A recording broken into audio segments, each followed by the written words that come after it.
Can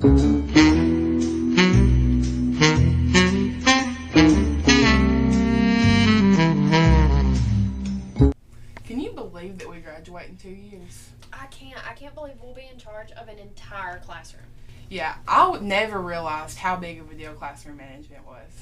I didn't either. There are so many elements that contribute to classroom management. A few major examples are the factors involved in classroom management, why teachers are concerned about classroom management and student behavior, Also, the role school variables play in classroom management, and lastly, how a teacher specifically impacts classroom management. I am going to examine the factors involved in effective classroom management. Classroom management is a term that encompasses many things. A few of these factors are teachers' understanding of self as a prerequisite, students' personal needs, teacher-student relationship, working with parents and caregivers, developing behavioral norms, and teaching methods that engage all students. To start with, I am going to ask real teachers what classroom management is. Effective classroom management to me is being able to not only control your students but allow you to have engagement of discussions, know what everybody's doing at the same time, everything's positive, being able to handle disruptive behavior in a positive way without stopping your class to get onto that kid or pulling that kid out by embarrassing them. Sometimes, just positive reinforcement of, what one kid is doing versus that kid that's doing something bad. So, effective classroom management, I think, begins and could be defined as planning. When teachers plan a meaningful, purposeful activity, then students will be actively engaged and there won't be any problems with discipline. I firmly believe that discipline is handled when children are busy, engaged, and working. If you could tell a future educator one thing in regards to understanding yourself as a prerequisite to effective classroom management, what would it be? I would tell them that, for one, classroom management is not just managing behavior. It's also managing yourself and your time, such as being an organized person. Because if you're not organized and have your class managed, then it's going to affect the rest of your classroom. If you're not ready to go every day, your behavior is going to escalate in your classroom because you don't have things ready to go for them. Also, you have to have patience with the children.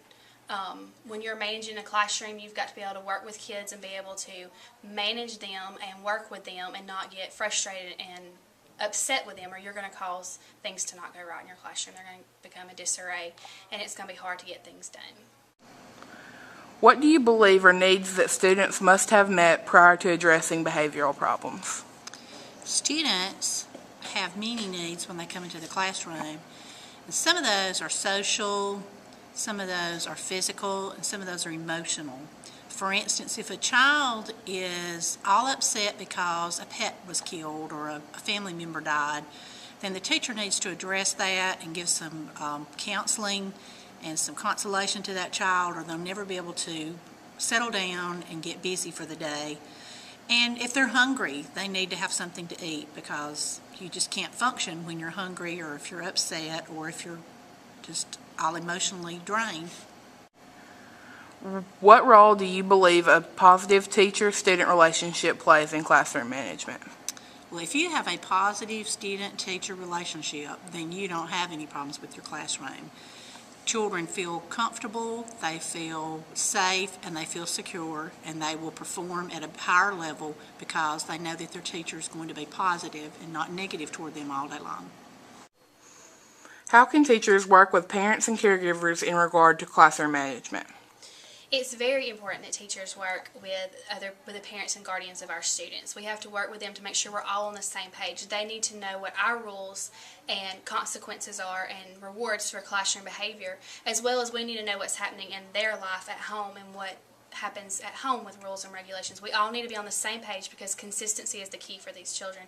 They need to know that we're all on the same page and that it works the same everywhere, and that if I don't get away with it at home, I shouldn't get away with it at school, and vice versa. If we're all together and the kids have a consistent basis, they'll be a much more successful student. What can teachers do to make students aware and understand what behaviors are expected from day one? Any teacher should tell a child what they expect. They should work out with the children what they expect, and they should come up with some kind of chart or something and post this on the wall so that the children can see that every day and they know what's expected of them. Do you believe the following statement? If a teacher engages all of her students while teaching lessons, there will be less discipline problems in the class. Yes, I believe that if a teacher is teaching and engaging all of her students, that they will be successful across the classroom, not just in academics. There are many things that concern teachers about behavior in school. One concern is listening to students' ideas on addressing behavior issues. Another is predicting and preventing discipline problems. Also, ending the school-to-prison pipeline is another concern of teachers. In regard to classroom management, do you believe students' ideas on addressing behavior issues are important? Yes, I do believe their ideas are important. I believe that if they have an input on what behavior is acceptable and what is not, and what punishment and rewards are given, then they become more accountable for their own actions. They know what's expected of them. They help create the rules and the rewards and consequences, so they're more apt to obey by them because they know what's going to happen. They got to help create that environment. They get to take ownership in what's going on in the classroom, and that makes them feel more a part of it and not just a teacher standing up and being the ruler of all. They get to help make the rules and the punishments too. What is the number one thing you as a teacher can do to predict and prevent behavior issues? I feel like from my experience, prevention starts day one. If I have my set of rules posted, and not only do I explain those to the students, I do explain them to the parents when they come in, and I also have to be consistent with my rules and the consequences daily. From day one, all of my students know that there are rules in the room, that if they break them, then there are fair consequences to those that do break the rules. What causes the school-to-prison pipeline? The school-to-prison pipeline is created when students are disassociated with the school, and by that I mean they come to school, but it means absolutely nothing to them. Teachers need to find some sort of motivation for students other than grades. Grades are just an intrinsic motivation, but they are not enough to pull students through. Reading sometimes will help, games will help, computers. They need to find out what their students are interested in and hone in on that and work on that in school.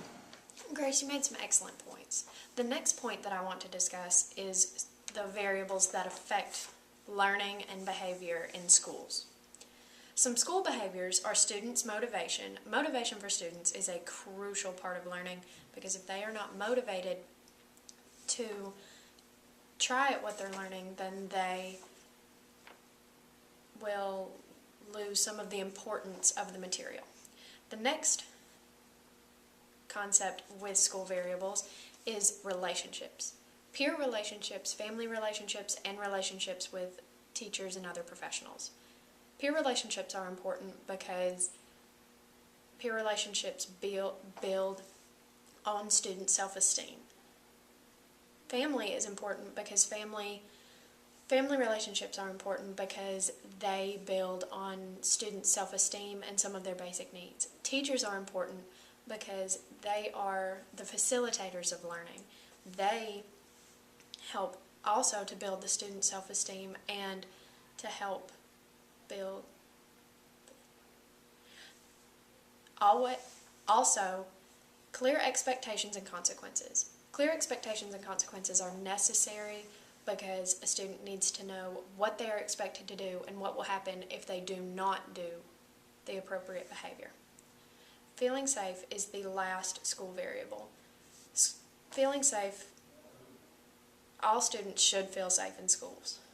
The next element that I want to discuss is how teachers specifically impact learning. Teachers' motivation is very important. Students can tell if a teacher is sincere. Students also want a teacher who cares. A teacher's attitude is also important. A teacher's attitude affects the students. If a teacher has a positive attitude, the students will follow. Teachers also need to support positive relationships. They need to encourage peers to work together and they need to encourage each other and help to build peer relationships. Also, one thing that I found is that there are many influences that affect teachers' decisions, such as their personal history, socioeconomic status, personal beliefs on the school and its goals, and a teacher's style of teaching and discipline. Each of these are important, but a teacher must also still remain unbiased and be objective and fair at all times.